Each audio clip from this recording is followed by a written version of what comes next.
Welcome to another edition of Thought for Food, where I get to sit and chat with some of the movers and shakers, the chefs, restaurateurs, the thriving Philadelphia culinary scene.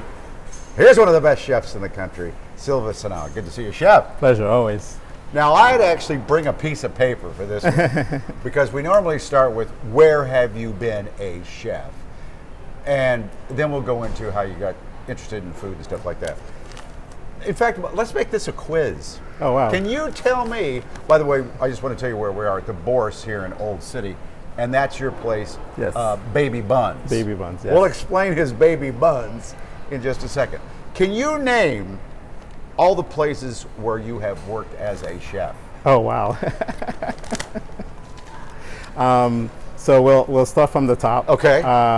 My very first job was as the son of the dove. One of my great places in Upper East Side of Manhattan. Yes, Okay. it was my first welcoming into the kitchen, where I learned everything from fresh thyme, sorrel, and how to make beautiful salads. Wow, but that was a top end restaurant. Thank you. That's kind of intimidating. It was. I mean, I was barely 18, and it was my first intro into fine dining. Yeah, what a great name for a restaurant. Sign of the Dove.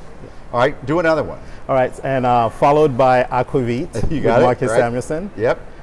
Then Jean-Georges at the Oh. Trump Internationals. There's Trump International Yeah. Hotel. And then the Mercer Kitchen at the Yes. at the Mercer Hotel in Tribeca. Uh-huh. I did Restaurant 66, which was also owned by Jean-Georges.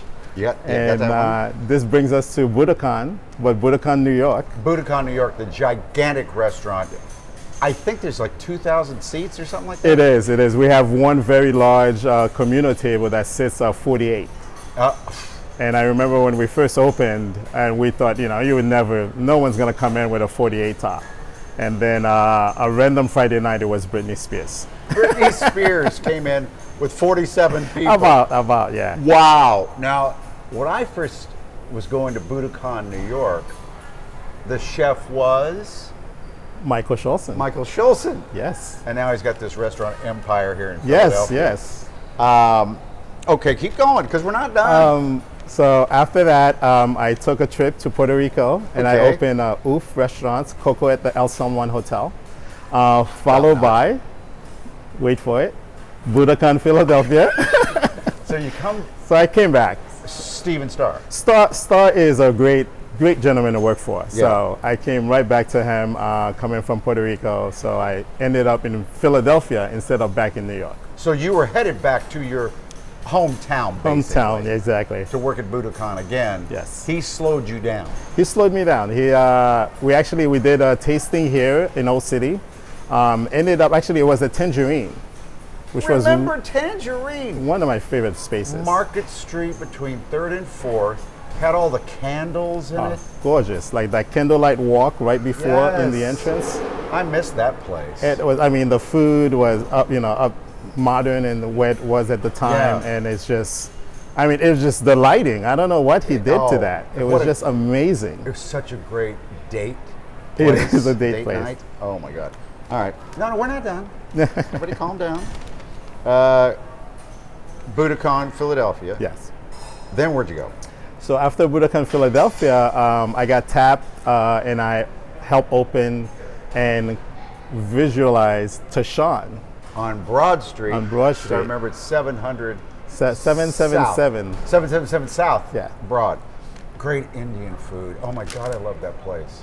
So Thank you. this would have been in the 2011, 2010? Yes, early 2011. Okay. That's not there anymore, is it? No. Oh, no. shoot. All right, keep going. And after Tashan, we brought me back to, I helped open Maison 208 at Love that 208 place. 13. Yeah, we did that cocktail thing. That's right, with smoked cocktails, yes, wasn't it? yes, Oh my God, and it had the retractable roof yes, gorgeous. on 12th or 13th. On 208 South 13. Okay, okay. That's no longer with us either. It's no longer with us now. Oh my it's gosh. but you have to tell AMC Delancey to call me. Okay, are we done? Did you ever stop in France? Well, I did France after Budokan in between Puerto Rico. Okay. So I went to Paul Bocuse. Oh, gosh. So at one point, as all chefs do, we hit that wall where we want to learn more and we think we need to know more. And it became a time in my career right after Budokan, New York. I actually had the money at the point, but I won a scholarship to CCAP, which is one of my favorites. That basically is the reason why I'm a chef. Through Daniel Boulou, who was hosting a competition. So I ended up winning top prize, and top prize was a 3-month stay at the Paul Bocuse Institute Wow. in Lyon, in France. So after France, I accepted the job in Puerto Rico, which was my very first executive chef job, where I get to design and lay out the whole kitchen. Okay. And from then, I've been bitten.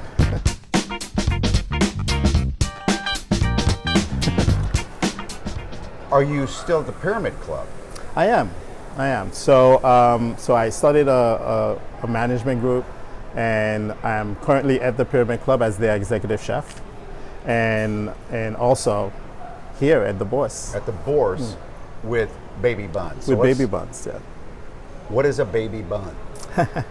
So a Baby Bun is a beautiful little concept. So usually when I make burgers at home, and when I cook, I have a young daughter, Isabel, and she was about 8 years old at the time.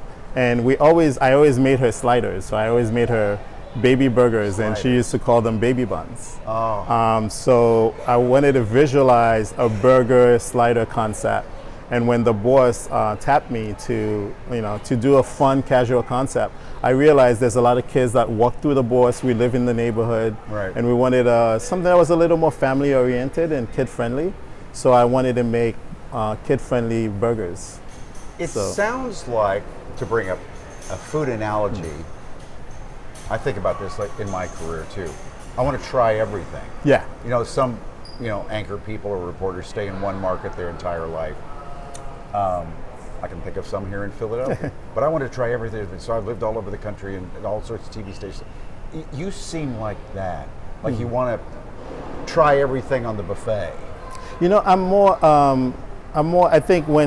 of a concept-driven chef. So whenever I thought of a concept, I never really put myself into a set category. I just think about the concept itself and how visually I want it to be received. So if we're gonna do fine dining, elevated, then we pick a cuisine. Right. And for Boris, I was tapped to do something family-oriented and something fun and friendly. So that concept came to be. Whereas Tashawn, we traveled, we went to London, and I was blown away by the service in London and how Indian food was not ethnic. Indian food was just commonplace, where curry was served to you at the bar, and fine dining service came with Indian food. And that is something I think we don't see here in America at all. Yeah, that's why we love Tashawn so much. So at the time, it was just fine dining. It was service first, and then the food just complemented everything around it. Yeah. So we didn't want to be super Indian as far as decor, but as far as food, it was completely authentic because I got to inherit the talent from the Tiffin franchise. Where were you born? I was born in Haiti. Okay. Born and raised in Port-au-Prince, and to a young family. And my father had always lived in America, and my mother lived in Haiti with us. And around 6 years old, my mom passed away. Oh no. Yeah. So we ended up moving to America to live with Dad. Where'd you settle in New York then? We actually we settled around London Boulevard, Ditmas. Oh yeah. Yeah, which was fun at Brooklyn. the time. Brooklyn, I love Brooklyn. So I grew up in Brooklyn and ended up going to John Dewey High School in Coney Island. Sure. Spent the better half of my life in Brooklyn. So how do you get the chef bug? The chef bug came through because of CCAP. So CCAP is Careers to Culinary Arts program. Started with a young gentleman. I call him young because Richard Grousman. He's a beautiful, great-haired man that around the 670s, basically dove into inner city youths and started a culinary program in high schools that would help us better understand and introduce us to culinary. So it started in high school? Yeah, I studied in high school. So it was a high school elective class, and we just started like small competitions. And my first intern, which became a job, was at the Sign of the Dove. Wow. Yeah.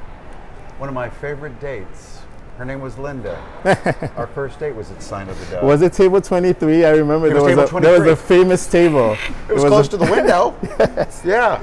It was right by our TV station. Exactly. Fox 5 up on 67th Street. Sign of the Dove was 65th or something like that? Yes, so right next to Etchipinis. It's not there anymore, is it?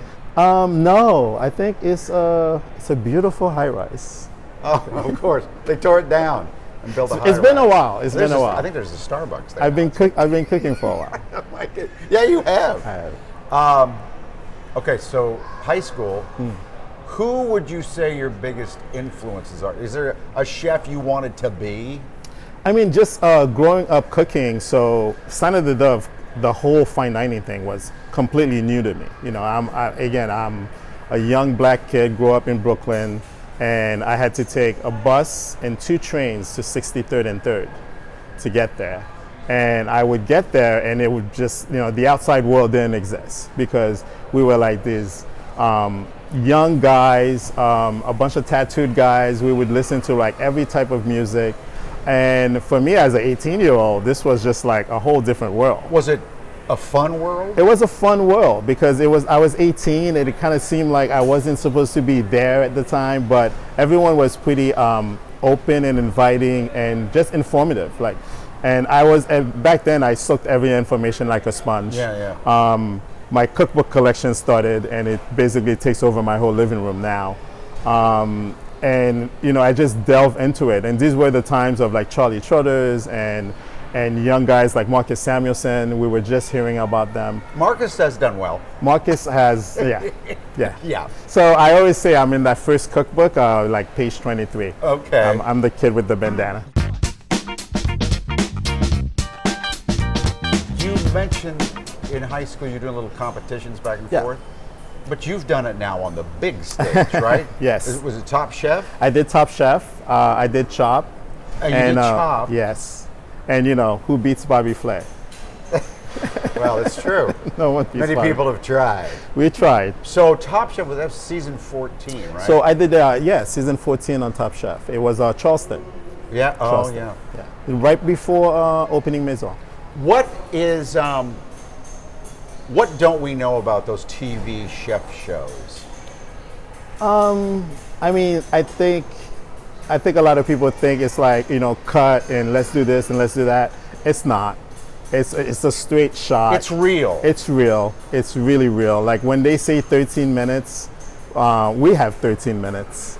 And as a chef, we think and rethink things in our head. We plate things and replate things. Does it go in a bowl? Does it go in a plate? And when you constrict us to like this 30-minute challenges, I think those are the toughest. Well, let's go to Chopped.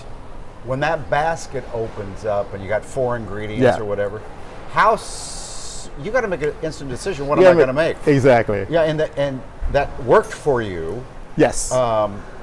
You know what you're going to make in 10, 15 seconds? No. So the thing is, so we have an idea of a dish, right? As a chef, you have an idea of a dish. I'm either going to make a fish, a steak, or a soup. And then you open the basket, and that all goes away. It all goes away because honestly, you open the basket, and then another dish comes into play. Because you'll see something like cauliflower, and you're like, oh, I love cauliflower. Let me saute it instead of just steaming it and making it into a soup. But then there might be some weird ingredient in there. Do you remember the ingredients in your first or second, third basket? I think that's the real challenge of the day. No. No? Do you remember the weirdest ingredient? The weirdest ingredient. I think for me, the weirdest ingredient that I got, which I didn't thought was that weird, was gooey duck.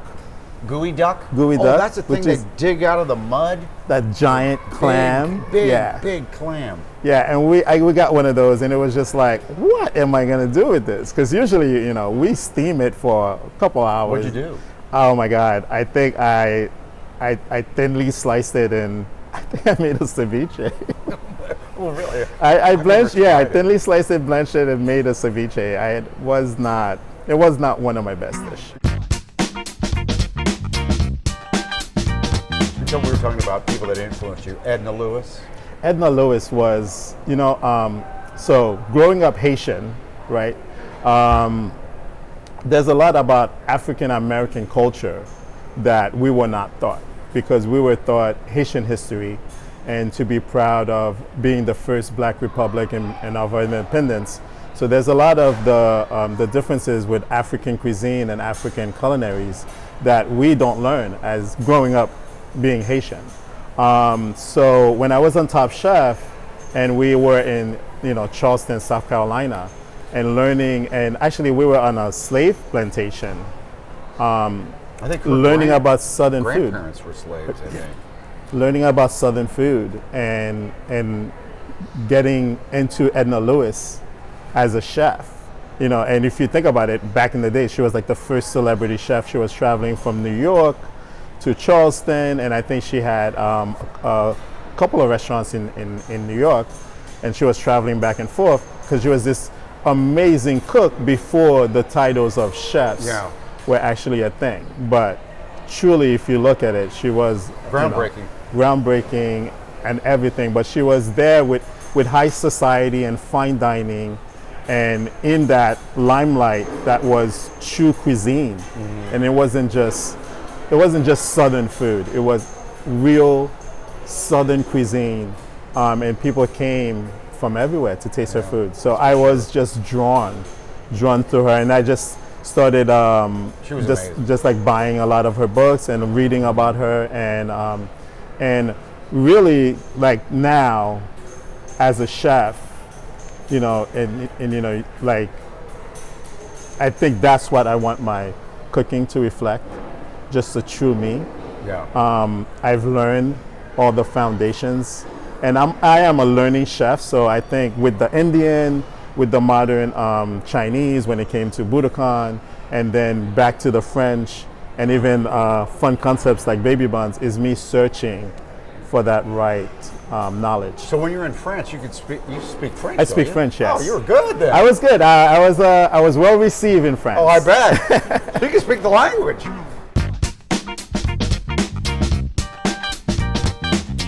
We find restaurants romantic and Yes. talk about food and stuff like that. Would you advise anyone to get into this business? Wow, that's a good one. I'm going to use a word from my wife. It's too tough.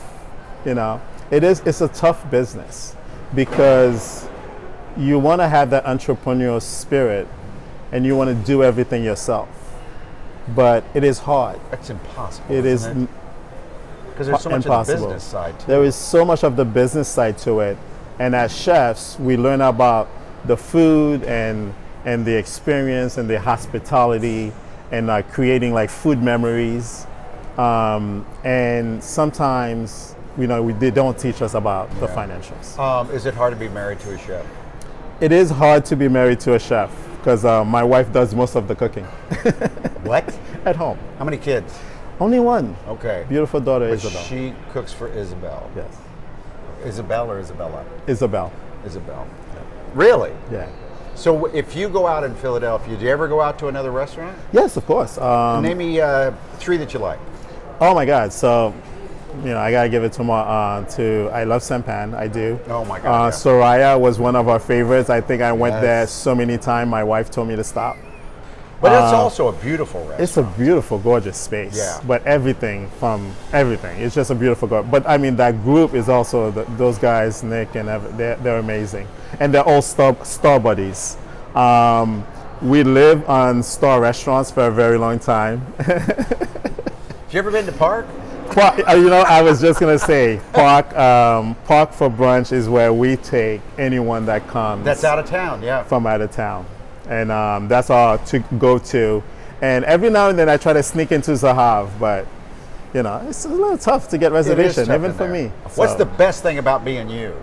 Oh my God, I don't know yet. You know that I'm forever finding myself. So I think I know one of the best things about me is I kind of love problems and to find solutions to them. Yeah. So even as we sit here, you know, I'm still debating and thinking like, what's my next project? How do I save this project?